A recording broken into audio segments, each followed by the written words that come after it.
So to finish up my animation, there's just a few things that I want to add and a couple adjustments that I want to make. So here's my build, and I'm going to zoom in a little bit so that I can see my jet, where it starts out. I don't like how it's turned for the beginning of the animation, so I'm just going to go ahead and adjust that. I'll highlight the jet itself, and I'm going to hit my rotate tool, and I'm going to rotate that flat. When I do that, I just made a change to the animation, so I need to hit a keyframe again so it holds its place. Now when I hit play, it'll start off nice and flat and even, and that's a pretty good look, at least to get started. Now I'm going to attach a camera to this, so I'm going to go ahead and play it forward just a little bit so that I have some room to work with. And to get a camera involved, I'm going to go up here and drop down this camera, the top one. To activate the camera, I'm going to click this little icon, this little white icon right next to the camera. And when I do that, you'll see some yellow dots at the top, the bottom, left, and right of the screen. And that's actually the camera view, so you know if you're in camera view.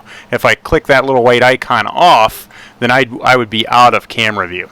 So with the little white icon selected, I'm going to zoom in to my plane, and I'm going to orient myself in a position where I can see what I want to see while I'm taking this ride on this plane. So I'll just use some navigation tools and kind of pan around, and I kind of want to be able to see the guy and the afterburners back here.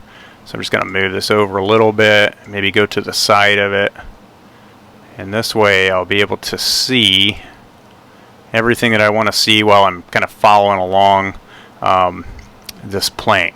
So when I turn this camera off, it goes back to my original view, and you can actually see the camera here, and we could adjust the view of the camera here with these little nodes, and I can move it around as well. But I'm going to go ahead and click that little white icon again, and I come right back to my plane. Now, troubleshooting some things. I'm going to hit play, and the plane just kind of takes off. It's gone. So what I need to do with this camera is actually attach it to the jet so that when I hit play, we actually go for a ride with the jet. So let me get this centered back up, and I'm going to take this camera and I'm going to drop it underneath the jet and make it a child of the jet. Now wherever the jet goes, the camera will follow. It sticks with it. And I'm just going to take a ride through this canyon really quick with my jet and see how things look. And there's a couple of points where I can actually see the sky there, and I don't like how the sky looks and how it kind of ends up. So I'm going to go ahead and make some material for that sky. Now I'm going to go ahead and go out of camera view. I'll undo that, kind of back up from this so that you can see while I'm working on this. We'll be able to see the sky a little bit.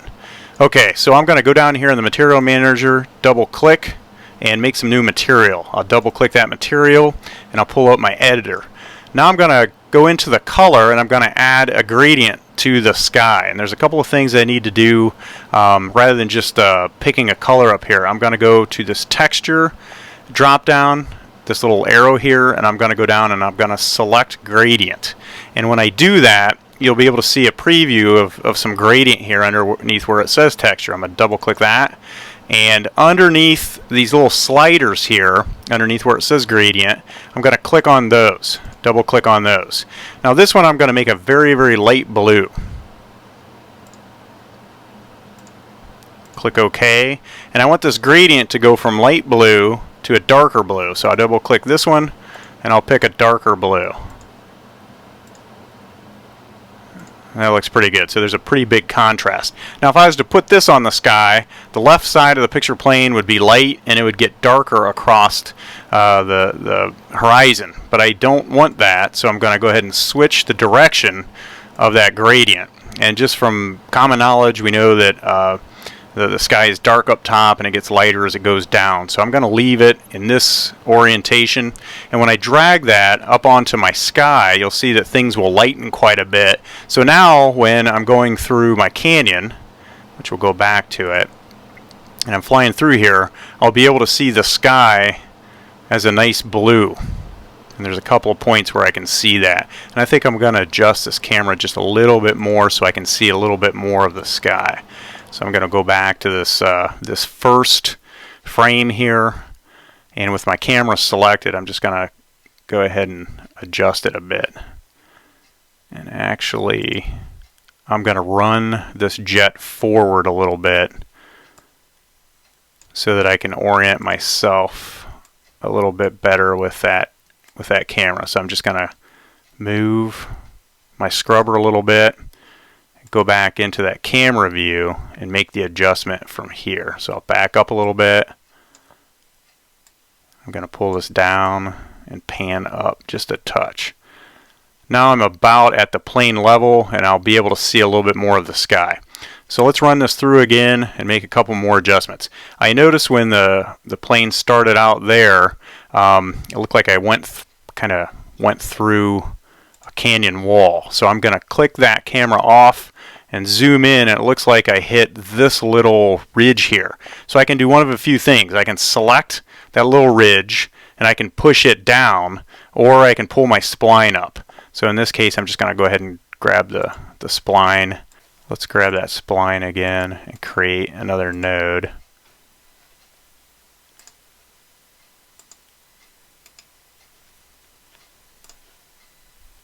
Right here. And I'll just move that up a bit. Now I'm getting quite a few anchors, so I may have to move a couple of them.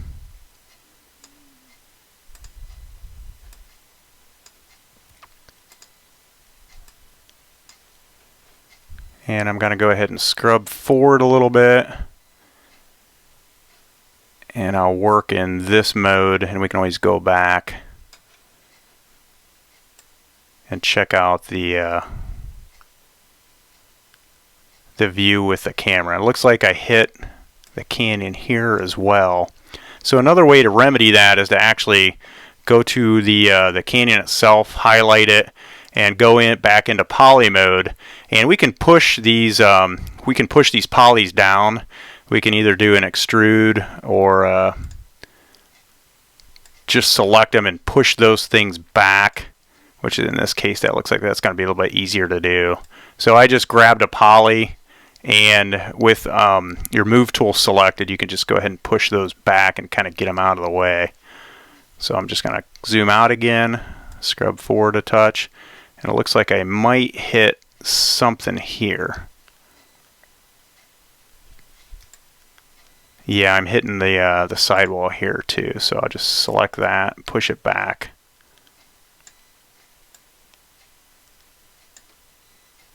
And I'll try not to distort that corner too much.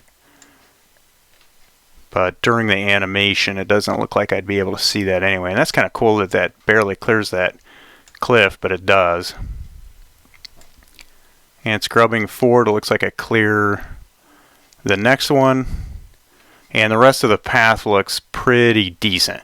Okay, so I'm going to go back into my camera mode, go back to the start, and let's go ahead and hit play.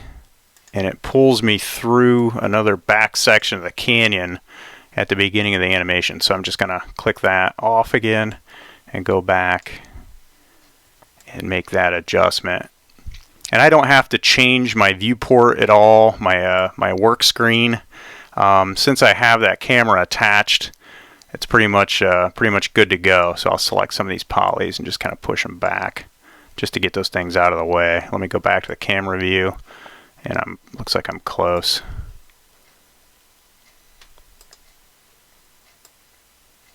Select a few more polys and just kind of push them back. And let me highlight the spline just to see where it starts. So we should be good. All right, let me see if I cleared them all. Close.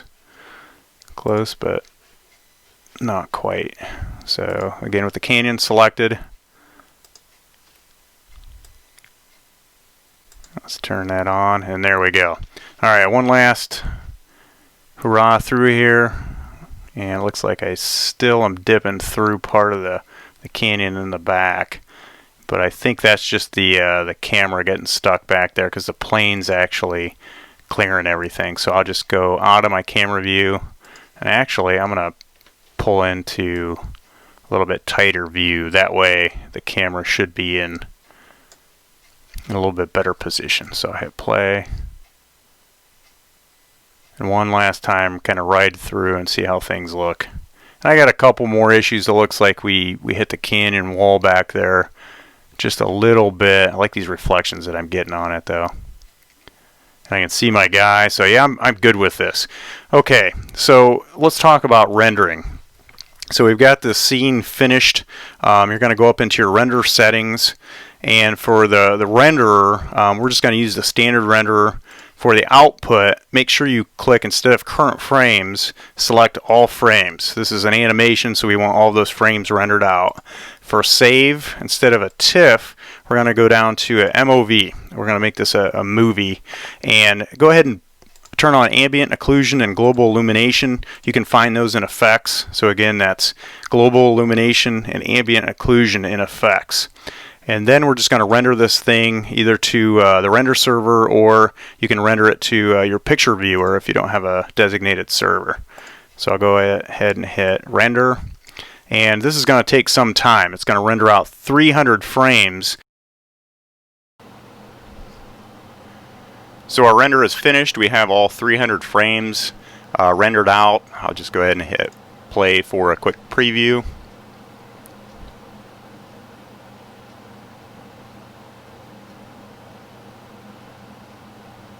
And we can go ahead and save this out. So we're going to go to File, Save As. Make sure you choose Animation. The default is still Image. Click OK. Make sure you give it a title. And we're going to save this out as an MOV for post-production. We'll add some sound effects to it and tweak it a little bit in another application. So I've got a simple hack for adding some sound effects to your video. We're just going to use our QuickTime player that comes along with the Mac and drop an MP3 directly into our file. So go ahead and just you'll open up your file, literally drag the track directly into the file itself, and we'll go ahead and hit play and preview this.